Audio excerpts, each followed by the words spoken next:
జై తెలంగాణ. మీరు గజ్వేలలో గట్టిగా రాలేదురా. జై తెలంగాణ.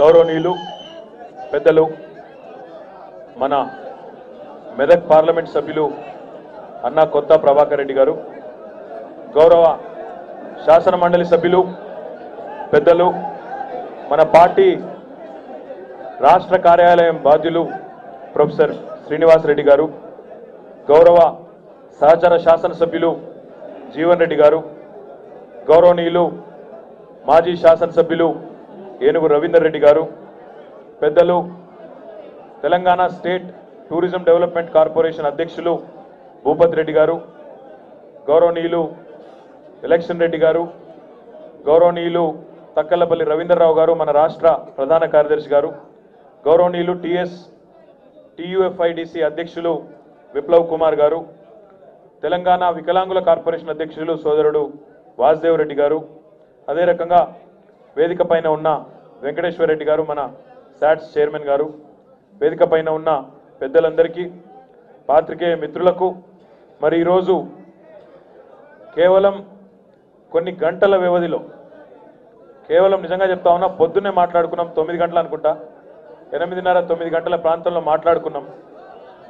కొన్ని గంటల వ్యవధిలో గజ్వేల్ నుంచి వేలాదిగా తన అభిమానుల్ని, అనుచరుల్ని, నాయకుల్ని తీసుకొని ఈరోజు తెలంగాణ రాష్ట్ర సమితిలోకి విచ్చేస్తున్న గౌరవనీయులు పెద్దలు ఒంటేరు ప్రతాప్ రెడ్డి గారికి హృదయపూర్వకంగా స్వాగతం సుస్వాగతం కూడా నేను తెలియజేస్తా ఉన్నా. వారి వెంట వచ్చిన మిత్రులందరికీ పేరు పేరున, ఎందుకంటే చాలామంది నాయకులు ఉన్నారు, అందరికీ కూడా పేరు పేరున హృదయపూర్వకంగా స్వాగతం సుస్వాగతం కూడా నేను తెలియజేస్తా ఉన్నా. ప్రతాప్ రెడ్డి గారు చెప్పిన మాట వాస్తవం. అరే నువ్వు పొడుగున్నావుట పై కూర్చోజరా, బాగా పొడుగున్నాడు ఆయన కూర్చో. 2009 ప్రాంతంలో మేము మాట్లాడుకున్నాం. ఆనాడు 2009లోనే టీఆర్ఎస్ పార్టీలోకి రావాలని చెప్పి వారిని ఆహ్వానించడం జరిగింది. తర్వాత కూడా మళ్ళీ ఒక సందర్భంలో కూడా కలుసుకున్నప్పుడు రండి కలిసి పని చేద్దామని చెప్పి ప్రతాప్ రెడ్డి గారిని ఆ రోజు కూడా అనుకున్నాం, మొత్తానికి కాలేదు.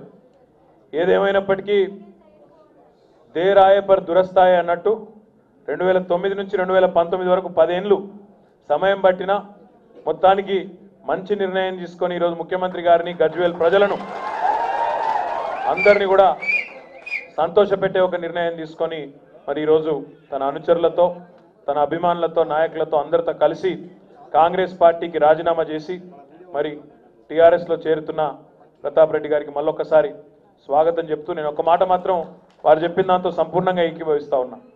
నిజంగా మీరు గజ్వేల్ ప్రజలు అదృష్టవంతులు. జనరల్గా మీరు అడిగితే పనులైతాయి, ప్రజలు కోరితే అడిగితే నాయకుల చుట్టూ తిరిగితే పనులైతాయి. కానీ గజ్వేల్లో పోయిన 4 సంవత్సరాల్లో గజ్వేల్ నియోజకవర్గ రూపురేఖలు ఏ రకంగా మారిపోయినాయో, మీరు అడగకుండానే ఏ రకంగా నిధుల వరద పారుతా ఉందో నాకంటే బాగా మీకే తెలుసు. రోడ్లు, బ్రహ్మాండమైన రోడ్లు వస్తూ ఉన్నాయి, అద్భుతమైన ప్రాజెక్టులు, మల్లన్న సాగర్ కావచ్చు, కొండపోచమ్మ సాగర్ కావచ్చు. గజ్వేల్ ప్రాంతంలో మళ్ళీ భవిష్యత్తులో రైతులు 3 పంటలు పండించుకునే విధంగా అద్భుతంగా 2 అద్భుతంగా గోదావరి జలాలతో ప్రాజెక్టులు రాబోతా ఉన్నాయి. ఇవన్నీ కూడా అతి స్వల్ప కాలంలో మీ కళ్ళ ముందే పూర్తి కాబోతా ఉన్నాయి. మల్లన్న సాగర్లో కూడా చివర ఉన్న ఒక చిక్కుముడి ఆ వేములఘాట్లో అది కూడా పూర్తయింది దాదాపుగా నాకు తెలిసినంత వరకు. ఇక ఏ ఆటంకము లేకుండా ముఖ్యమంత్రి గారు ఏ లక్ష్యాన్ని అయితే పెట్టుకున్నారో, 1 కోటి ఎకరాల మాగాణం కావాలి తెలంగాణ అనే లక్ష్యం ఏదైతే పెట్టుకున్నారో ఆ స్వప్నం కూడా తొందరలోనే సాకారం అవుతుందనే విశ్వాసం కూడా నాకు సంపూర్ణంగా ఉన్నది. ఇక గజ్వేల్లో ఈరోజు ప్రతాప్ రెడ్డి గారి చేరికతో, మీ అందరి కలయికతో ఇక అక్కడ తెలంగాణ రాష్ట్ర సమితికి తిరుగులేని విధంగా, ఎదురులేని తిరుగులేని రాజకీయ శక్తిగా గజ్వేల్ నియోజకవర్గంలో ఏకపక్షంగా రేపటి రోజున ఏ ఎన్నిక వచ్చినా ఏకపక్షమైన ఫలితాలు ఉండబోతున్నాయనే విశ్వాసం కూడా నాకున్నది. ఈ సందర్భంగా నేను మీ అందరితో కూడా ఆలోచించమని కోరేది ఒకటే.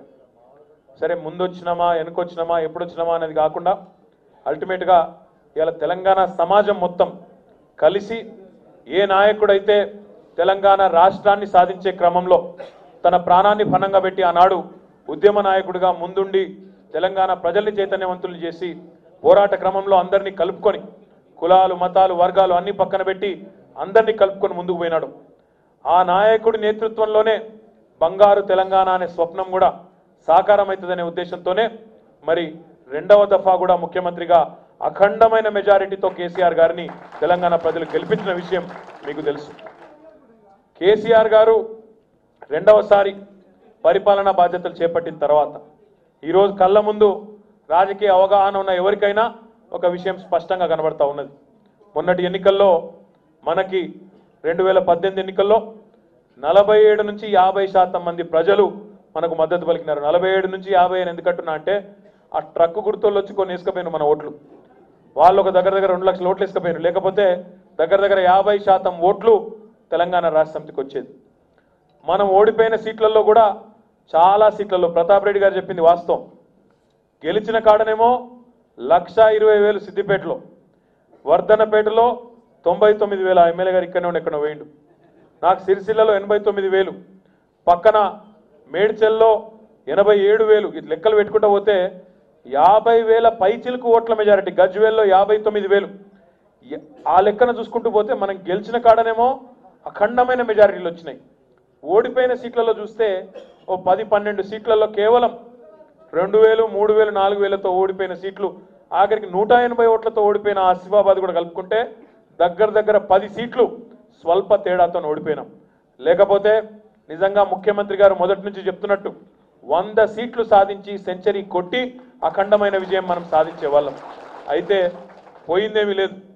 ఎందుకంటే అప్పటికి 75% స్థానాలు తెలంగాణ ప్రజలు మనకు కట్టబెట్టినారు. 88 సీట్లు వచ్చినాయి. దాని తర్వాత మరొక 2 ఎమ్మెల్యేలు కూడా తోడైనారు. మొత్తం 90 సీట్లు శాసనసభలో తెలంగాణ రాష్ట్ర సమితికి ఉన్నాయి.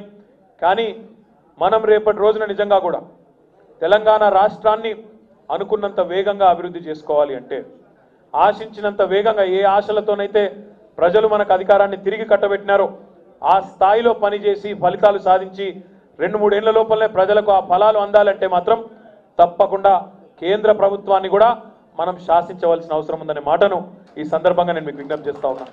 ఎందుకంటే మొన్నటి ఎన్నికల ఫలితాలు యథాతథంగా రేపటి పార్లమెంట్ ఎన్నికల్లో కూడా పునరావృతం అవుతే మనం యాజ్ ఇట్ ఈజ్ ఈరోజు కూడా మొన్న వచ్చిన ఫలితాలు మళ్ళీ వస్తే 15 పార్లమెంట్ స్థానాలు అవలీలగా గెలుచుకుంటాం. కానీ 15 కాదు, మన లక్ష్యం 16 గెలుచుకోవాల్సిన అవసరం ఉన్నది. ఖమ్మంలో ఎన్నుకున్నాం మనం చూస్తే మొన్నటి లెక్కల ప్రకారం అది చెప్తున్నాం. మొన్నటి శాసనసభ ఎన్నికల్లో వచ్చిన ఫలితాలు చూస్తే 15 సీట్లలో ముందులున్నాం, ఒక ఖమ్మంలో వెనుక ఉన్నాం. కానీ ఈరోజు ఏ రకంగానైతే ప్రతాప్ రెడ్డి గారు కలిసి రావడం వల్ల మెదక్ పార్లమెంటులో మన మెజారిటీ మరింత పెరగబోతా ఉందో అదే రకంగా రేపటి రోజున తప్పకుండా మనం ఖమ్మం పార్లమెంట్ కానీ ఇంకా ఇతర పార్లమెంట్ స్థానాల్లో కానీ గెలుచుకోవాల్సిన అవసరం, పెద్ద మెజారిటీతో గెలుచుకోవాల్సిన అవసరం ఎంతైనా ఉన్నది. ఈ మాట ఎందుకంటా ఉన్నా అంటే మీరు చూసినారు మొన్న తెలంగాణతో పాటు మరొక 4 రాష్ట్రాలు ఎన్నికలైనాయి. ఛత్తీస్గఢ్లో, రాజస్థాన్లో, మధ్యప్రదేశ్లో, మిజోరాంలో కూడా శాసనసభకి ఎన్నికలు జరిగినాయి. ఆయా రాష్ట్రాలు కనుక మీరు చూసినట్టయితే ఒక ఛత్తీస్గఢ్లో మాత్రమే ఒక నిర్ణయాత్మకమైన విధంగా అక్కడ కాంగ్రెస్ పార్టీకి ఏకపక్షమైన తీర్పునిచ్చి గెలిపించినారు. రాజస్థాన్లో ఆడికాడికే గెలవనట్టే గెలిచినది కాంగ్రెస్ పార్టీ. మధ్యప్రదేశ్లో కూడా ఆడికాడికే వచ్చినారు తప్ప ఏదో గుద్ది గెలిచిందేమి లేదు. అక్కడక్కడనే ఉన్నారు. ఇద్దరు డి అంటే డి అన్నట్టే ఉన్నారు. దేశవ్యాప్తంగా మీరు చూస్తే కూడా పరిస్థితి ఈరోజు ఎట్లా ఉన్నదంటే కాంగ్రెస్ పార్టీ తనకు తానుగా లేదా యూపీఏ కూటమిగా ఒక 100-110 సీట్లకు మించి గెలిచే పరిస్థితి కనబడతలేదు. బయటికి ఎన్నైనా నరకచ్చు, కానీ వాస్తవాలుగానే ఉంటాయి. 100-110 సీట్లకు మించి యూపీఏ కూటమికి వచ్చే అవకాశం కనబడతలేదు. అదే మాదిరిగా బాగా బిల్డప్ బీజేపీ అంటేనే ఇవాళ అది భారతీయ జనతా పార్టీ కాదు, బిల్డప్ జాతీయ పార్టీ అన్నట్టు అయిపోయింది వాళ్ళ పరిస్థితి. బిల్డప్ ఇచ్చుడు తప్ప కిందేం లేదు. నిజంగా కిందేమని ఉంటే ప్రధానమంత్రి వచ్చి ప్రచారం చేసినాడు, అమిత్ షా గారు వచ్చి ప్రచారం చేసినారు, 6 రాష్ట్రాల ముఖ్యమంత్రులు వచ్చి ప్రచారం చేసినారు, 11 మంది కేంద్ర మంత్రులు వచ్చి ప్రచారం చేసినారు. కానీ ఒరిగింది మాత్రం 0. 103 స్థానాల్లో 119 సీట్లకు పోటీ చేస్తే 103 స్థానాల్లో భారతీయ జనతా పార్టీ డిపాజిట్లు గల్లంతు చేసి వాళ్ళ చెంపలు తెలంగాణ ప్రజలు చెల్లు అనిపించి ఓ తీర్పుని ఇవ్వడం జరిగింది. ఈ మాట ఎందుకు చెప్తా ఉన్నా అంటే దేశవ్యాప్తంగా కూడా పరిస్థితి దానికి భిన్నంగా ఏం లేదు. బయటికి బిల్డప్ బాగున్నది మోడీ గారిది, కానీ కింద ఏం లేదు, అంత పైన పటారం లోన లొటారం అన్నట్టు కింద ఏం లేదు కింద బిల్డపే ఎక్కున్నది. కేసీఆర్ గారు ఏ మాట అయితేనే చెప్పినరో, ఏ మాట అయితే చెప్తా ఉన్నారో, ఇటు కాంగ్రెసు అటు బీజేపీ ఈ రెండు జాతీయ పార్టీలు కూడా దేశానికి తీరని నష్టం చేసినాయి. అందుకే ఒక వేరే ప్రత్యామ్నాయం, ఒక ప్రజాస్వామిక సమాఖ్య స్ఫూర్తితో కూడిన రాష్ట్రాలను బలోపేతం చేసే దిశగా మనం చేయవలసిన ఒక ప్రయత్నాన్ని ఫెడరల్ ఫ్రంట్ రూపంలో చేస్తామనే ఒక ఆలోచన ముఖ్యమంత్రి గారు ఏదైతే సంవత్సరం నుంచి మాట్లాడుతూ ఉన్నారో, ఈరోజు మనం అనుకున్న దిశగానే రాజకీయ పరిణామాలన్నీ జరుగుతూ ఉన్నాయి. మీరు గమనించండి ఒకసారి జాగ్రత్తగా. దేశంలో మీరు చూసినట్టయితే యూపీఏ కూటమికి 100-110 సీట్లు వచ్చే పరిస్థితి లేదు. ఎన్డీఏ కూటమికి కూడా 150-160 సీట్ల కంటే ఎక్కువ వచ్చే పరిస్థితి అక్కడ కూడా లేదు. అంటే ఇద్దరు కలిస్తే కూడా, కాంగ్రెస్ బీజేపీ కలిస్తే కూడా, ఇద్దరు కలిస్తే కూడా 273 స్థానాలు మ్యాజిక్ నెంబర్కి చేరుకునే పరిస్థితి లేదు. ఈ మాట నేను ఎందుకంటా ఉన్నా అంటే, మీరు మొన్న చూసినారు ఉత్తరప్రదేశ్లో మనం ఎవరు ఊహించలేని విధంగా సమాజ్వాదీ పార్టీ, అదే రకంగా బహుజన్ సమాజ్ పార్టీ, రెండు పార్టీలు ఒకటైనాయి, పొత్తు పెట్టుకున్నాయి. చీలికను నివారించే దిశగా, ఓట్ల చీలికను నివారించే దిశగా వాళ్ళు ప్రయత్నం చేస్తూ ఉన్నారు. అక్కడ ఒక ముఖ్యమైన సందేశం ఉంది మనకు. ఉత్తరప్రదేశ్ రాజకీయాల్లో 80 సీట్లు ఉంటాయి అక్కడ నుంచి మనం ఆలోచించుకోవాల్సిన విషయం ఏంటంటే, ఎస్పీ బీఎస్పీ ఇద్దరు కూడా ఒక మాట చెప్పినారు, మాకు అటు బీజేపీతో అంటు లేదు, ఇటు కాంగ్రెస్తో మాకు పొత్తు లేదు, ఇద్దరి పట్ల కూడా మేము ఒకటే రకమైన ఆలోచనతో ఉన్నామని వాళ్ళు కూడా చెప్తా ఉన్నారు. అదే రకంగా ఒరిస్సా ముఖ్యమంత్రి నవీన్ పట్నాయక్ గారు కూడా అదే మాట చెప్తా ఉన్నారు. మేము బీజేపీని కాంగ్రెస్ను ఇద్దరిని ఒకటే ఘాటన చూస్తూ ఉన్నాం, ఒకటే ఘాటన కడతా ఉన్నాం, ఇద్దరు కూడా దేశానికి నష్టం చేసినారని ఆయన కూడా చెప్తా ఉన్నారు. మన ముఖ్యమంత్రి కేసీఆర్ గారు అదే మాట చెప్తా ఉన్నారు. నిన్నగాక మొన్న నేను స్వయంగా పోయి వైఎస్ఆర్సీపీ అధ్యక్షుడు జగన్మోహన్ రెడ్డి గారిని కలిస్తే ఆయన కూడా దాదాపుగా అదే ఆలోచనతో, అటు కాంగ్రెస్ కాదు ఇటు బీజేపీ కాదు, మనం రేపు ఢిల్లీని శాసించే దిశగా ఉండాలి తప్ప యాచించొద్దు, అడుక్కోవద్దు, ఢిల్లీని శాసించే దిశగా ఉండాలి. తప్పకుండా మన ఐక్యతతో తెలుగు ప్రజలు, ఈ రెండు రాష్ట్రాల ప్రజలు రేపు ఆశీర్వాదం ఇస్తే ఈ 42 స్థానాలను కూడా మనం డెఫినెట్గా రేపటి రోజున ఢిల్లీని శాసించే దిశగా పోదామనే ఆలోచన వారు కూడా వ్యక్తం చేయడం జరిగింది. ఈ మాట ఎందుకంటా ఉన్నా అంటే, ఇటు ఎన్డీఏ అటు యూపీఏ ఇద్దరి పరిస్థితి బాగలేదు.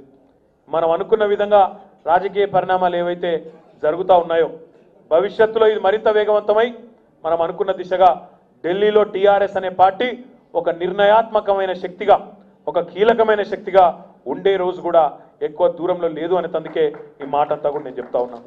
దయచేసి మీరు ఆలోచించాలని చెప్పి కూడా నేను కోరుతా ఉన్నాను. చంద్రబాబు నాయుడు గారు పక్క రాష్ట్ర ముఖ్యమంత్రి గారు, ఆయననేమో 36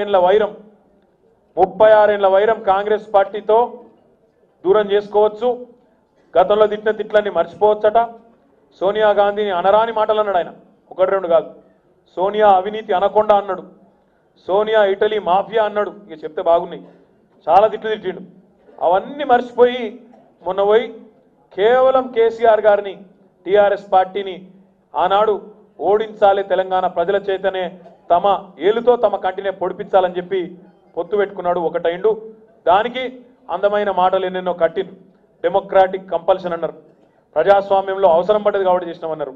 కానీ ఈరోజు మనం దేశ రాజకీయాల్లో ఒక మంచి మార్పు రావాలి, గుణాత్మకమైన మార్పు రావాలి, రాష్ట్రాలను ఏదైతే కేంద్రం రాష్ట్రాల మీద పెత్తనం చేస్తూ ఉన్నదో ఆ పరిస్థితి పోవాలి, రాష్ట్రాలకు మరిన్ని అధికారాలు రావాలనే ఒక సమాఖ్య స్ఫూర్తితో మనం ప్రయత్నం చేస్తూ, మన ముఖ్యమంత్రి గారు ఈరోజు దేశవ్యాప్తంగా పర్యటిస్తూ అందరి మద్దతు కూడగట్టే ప్రయత్నం చేస్తూ ఉంటే, చంద్రబాబు నాయుడు గారు నిన్న ఇవాళ మాట్లాడుతున్నారు, మీరు చూస్తున్నారు, ఇష్టం వచ్చినట్టు మాట్లాడుతున్నాడు, అక్కసుతో మాట్లాడుతూ ఉన్నాడు, గంగవేరిలు ఎత్తిపోతా ఉన్నాడు ఆయన.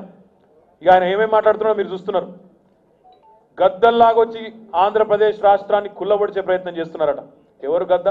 నేను అడుగుతా ఉన్నా. ఈరోజు 4.5 ఏళ్ళు మోడీ గారితో సంసారం చేస్తుంది, 4.5 ఏళ్ళు బీజేపీతో చంద్రబాబు నాయుడు గారు ఎన్డీఏ భాగస్వామిగా కేంద్రంలో అక్కడ మద్దతుగా ఉన్నాడు. వీళ్ళ మనుషులు అక్కడ మంత్రులు ఉన్నారు, ఆయన మనుషులు ఇక్కడ మంత్రులు ఉన్నారు, కలిసే సంసారం చేసిండ్రు.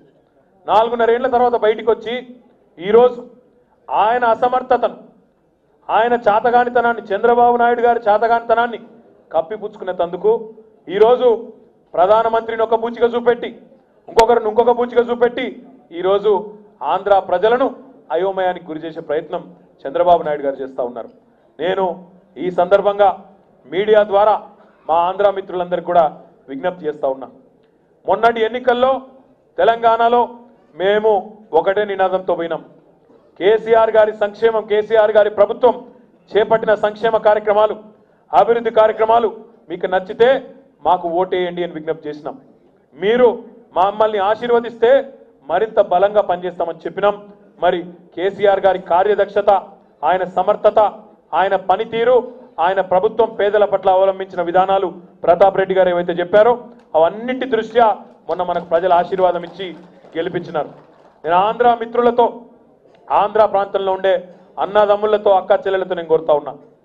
మేము మొదటి నుండి ఒకటే మాట చెప్పినాం. తెలంగాణ రాష్ట్ర సమితిగా ప్రాంతాలుగా విడిపోయినా ప్రజలుగా కలిసే ఉంటామని చెప్పినాం. అన్నదమ్ములాగా విడిపోదాం, అభివృద్ధిలో పోటీ పడదామని చెప్పినాం తప్ప ఎక్కడ ఆంధ్ర ప్రజలకు కానీ ఆంధ్ర అభివృద్ధికి కానీ టీఆర్ఎస్ అనే పార్టీ ఏనాడు వ్యతిరేకంగా ఎక్కడ మాట్లాడలేదనే మాటను కూడా నేను మీకు గుర్తు చేస్తా ఉన్నా. గతంలో ఉద్యమ సమయంలో సహజంగానే ఆవేశాల్లో ఒక మాట అన్నాం, 10 మాటలు పడ్డాం. అందులో ఇటువైపు నుంచి తూటాలు పేలినాయి, అటువైపు నుంచి కూడా తూటాలు పేలినాయి. కానీ ఒకసారి రాష్ట్రాల విభజన జరిగిపోయిన తర్వాత ఎక్కడన్నా హైదరాబాద్లో కానీ తెలంగాణలో కానీ ఇక్కడ స్థిర నివాసం ఏర్పాటు చేసుకున్న సీమాంధ్ర మిత్రులు ఎవరైతే సీమాంధ్రలో వారి మూలాలున్నాయో ఆ మిత్రులు ఎవరైతే ఇక్కడ స్థిరపడి ఉన్నారో వారందరూ కూడా ఈరోజు కేసీఆర్ గారి నాయకత్వానికి జైకొట్టి టీఆర్ఎస్ పార్టీకి ఓటేసి గెలిపించినారంటేనే మా పరిపాలన ఎట్లా ఉందో రాగద్వేషాలకు అతీతంగా, ప్రాంతీయ భాగోద్వేగాలకు అతీతంగా ఏ రకంగా ఒక సమర్థవంతమైన సుపరిపాలన కేసీఆర్ గారు అందించినారో దాన్ని బట్టే చెప్పొచ్చు. కానీ ఈరోజు చంద్రబాబు నాయుడు గారు తను చేసిందేమీ లేదు, చెప్పుకునేందుకేమీ లేదు. ఎన్ని రకాల మాయోపాయాలు చేసినా, ఎన్ని రకాలుగా మీడియాలో ప్రచారం ద్వారా బతికేద్దామని ప్రయత్నం చేసినా ఈరోజు ఆంధ్ర ప్రజలు పట్టించుకునే పరిస్థితి లేదు. అందుకే ఒక కొత్త నాటకానికి తెరలేపి ఈరోజు తన సమర్థత ఆధారంగా అడగాల్సిన ఓటును 5 ఏళ్లలో నేను ఈ పని చేసినా కాబట్టి నాకు ఓటేయండి అని చెప్పే పరిస్థితి లేదు. కాబట్టి తన అసమర్థతను కప్పిపుచ్చుకోవడానికి, తన చేతగానితనాన్ని దాచుకోవడానికి ఈరోజు కేసీఆర్ గారి మీద, టీఆర్ఎస్ పార్టీ మీద అక్కసుతో నోటికొచ్చినట్టు మాట్లాడుతూ ఉన్నారు. మోడీతో మాకేదో ఒప్పందం ఉందని మాట్లాడుతూ ఉన్నాడు. నేను అడుగుతా ఉన్నా చంద్రబాబు నాయుడు గారిని, 4.5 ఏళ్లు సంసారం చేసింది నువ్వు, మాకేం సంబంధం మోడీతో? మేము తెలంగాణ ప్రజల దగ్గరికి పోయి మోడీ గారి పార్టీ 103 స్థానాల్లో డిపాజిట్లు కోల్పోయే విధంగా ఇక్కడ మేము ఆ పార్టీని చిత్తుగా ఓడించి చూపెట్టినామనే మాటను కూడా నేను చంద్రబాబు నాయుడు గారికి గుర్తు చేస్తా ఉన్నా. ఈ సందర్భంగా నేను ఒకటే విజ్ఞప్తి చేస్తా ఉన్నా, ఎవరు ఎన్ని అనుకున్నా మనం ఇక్కడ 16 సీట్లు గెలిచే దిశగా మనం పోదాం. అదే రకంగా జాతీయ స్థాయిలో మన ప్రయత్నాలకు నాన్ కాంగ్రెస్, నాన్ బీజేపీ ఏతర శక్తులను కలుపుకుంటూ జాతీయ స్థాయిలో ఒక ప్రత్యామ్నాయాన్ని నిర్మించి దేశాన్ని, దేశ రాజకీయ వ్యవస్థను తెలంగాణ ప్రజలు శాసించే దిశగా ముందుకు కదులుదాం. ఆ పునరీకీకరణలో ఈరోజు ప్రతాప్ రెడ్డి గారు గతంలో అనుకున్నట్టు ఎలక్షన్ల సందర్భంగా, ఎన్నికల సందర్భంగా భావోద్వేగాలు ఉంటాయి. చాలాసార్లు మాటలు అనుకుంటాం. మన తెలంగాణలో సంగతి మీకు తెలుసు నాకంటే బాగా.